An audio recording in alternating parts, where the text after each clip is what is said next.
Deixa eu abrir aqui um parênteses, que quando eu abro um parênteses, Deus fala com alguém específico. Eu morava numa avenida.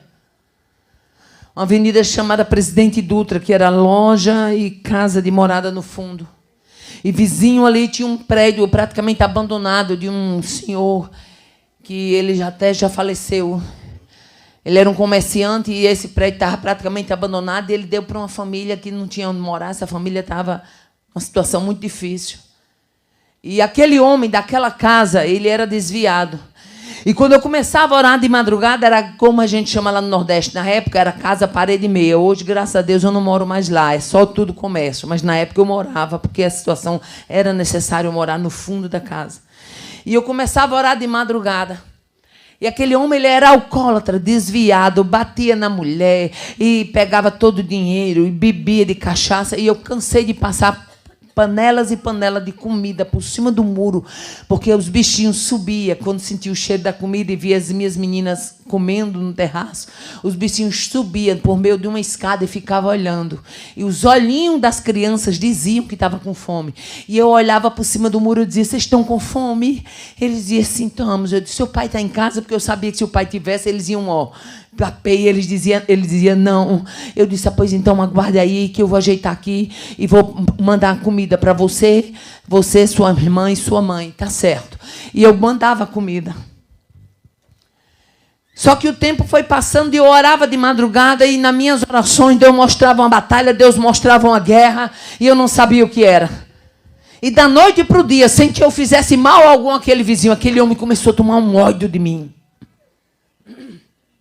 Porque para você ser odiado não precisa de muita coisa. Só basta você ser crente.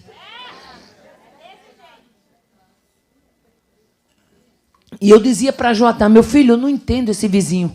Ele começou a fazer pirueta em frente do comércio, a desafiar, a fazer coisas que nem compensa dizer, porque já passou, graças a Deus. E eu orando pela madrugada, E era já um costume, eu tinha aquele costume. Só que eu não sabia que aquele homem escutava de lá, eu orando.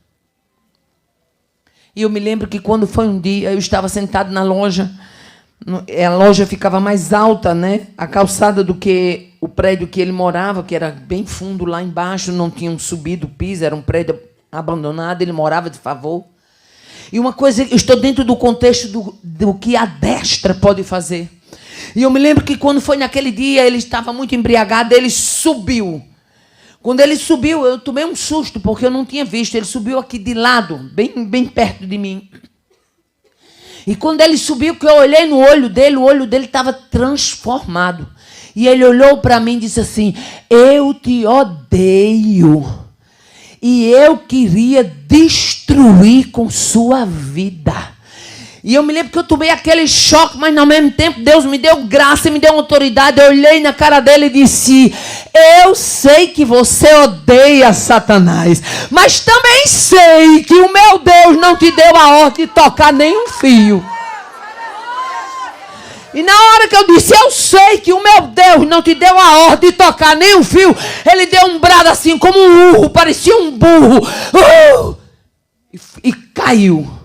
E se levantou e foi lá para dentro. Joatã disse: o que foi que houve aí? Eu digo: ele subiu agora aqui, esse senhor daqui. Ele subiu e disse que o desejo dele era me destruir. Contei para Joatã. Joatã disse: é Satanás, vá para dentro. Eu não estou dizendo a você que esse homem vem endemoniado faz tempo. E eu entrei. Aleluia. E não demorou. Quando foi uns 3, 4 dias depois, na época eu pregava num programa de rádio lá da cidade. E 2 vezes por semana eu dava assistência àquele programa para ajudar um presbítero da nossa igreja que ele precisava desse reforço. E numa dessas noites, quando eu estava para sair, aleluia, para ir pregar naquele programa, ele chegou no meu portão, balançou o portão e eu digo: meu Deus, lá vem problema.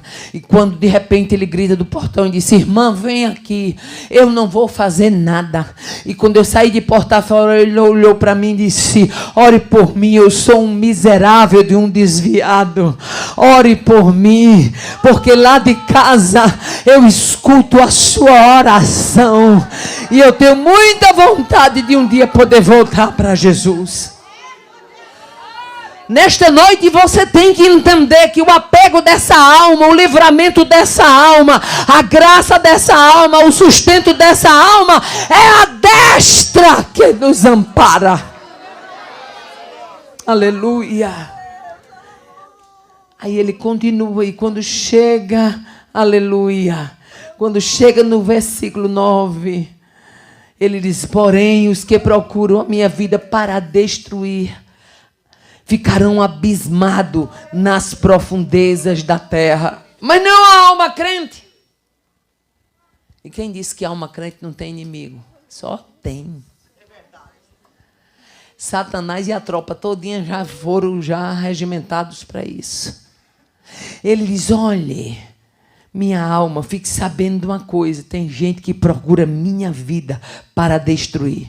Mas tem uma coisa, tem duas sentenças no texto. Já viram que esse texto tem duas sentenças? Eles procuram a minha vida para destruir. Mas olha aqui, aleluia, tem duas sentenças, aleluia. Eles vão para a profundeza da terra, ou então cairão a espada. Ou vai para a profundeza da terra, ou cai a espada. Ou vai para a profundeza da terra, ou cai a espada. Ei, nesta noite eu quero lhe dizer que pode se levantar quem se levantar, mas ou vai para a profundeza da terra ou cai na espada. Mas a tua alma, aleluia, que segue ao Senhor de perto, a destra dele se responsabiliza de te dar a sustentação. Quando eu li isso aqui, aleluia, eu me lembrei, sabe de quem? Daniel. Capítulo 6 de Daniel, aleluia. Está escrito versículo 4 e 5, dizendo assim: então os príncipes e presidentes procuravam achar ocasião contra Daniel a respeito do reino, mas não podiam achar ocasião ou culpa, porquanto ele era fiel. Aleluia. Meu querido, quando eu leio isso aqui, sabe o que é que eu entendo? Não era ralé, não era peão que queria derrubar Daniel, não. Era príncipes e presidentes, está escrito. Era a nata da sociedade. Era quem tinha poder para derrubar. Era gente de cacife alto. Era gente de patente elevada. Era gente da nobreza. Mas o meu Deus e o Deus que a destra dele nos sustenta, não tem nobreza que fique de pé. Não tem cacife que permaneça endurecido. Aleluia. Ele abaterá. Não era ralé não, meu filho. Aleluia. O arsenal usado do inferno contra Daniel foi pesado. Aleluia. Fique sabendo da coisa. Quanto mais fiel o crente, mais grosso é o calibre que o inferno usa. Sabia? Uma coisa é você, quando tem uma vida rasa com Deus, vamos dizer assim, uma vida que não procura intimidade. Outra coisa é você quando procura intimidade com Deus. Quanto maior, aleluia, quanto maior a sua aproximação, mais o inferno vai usar calibre grosso. Irmã Aparecida, eu estou ficando com medo. Não tem que ficar com medo não, você tem que lembrar que a destra lhe ampara. Irmã Aparecida, eu estou ficando nervoso. Tem que ficar nervoso não, meu filho. Você vai sair daqui sabendo que quem se levantar vai para a profundeza, cai a espada, mas a destra continua te sustentando. Vamos ficar de pé. As horas já foram. O Salmo 63, ele tem estudo para a gente passar uma semana. Nós vamos orar e nessa oração você vai dizer: Senhor, eu quero a minha alma te seguindo de perto. E eu quero que nunca a tua destra me desampare.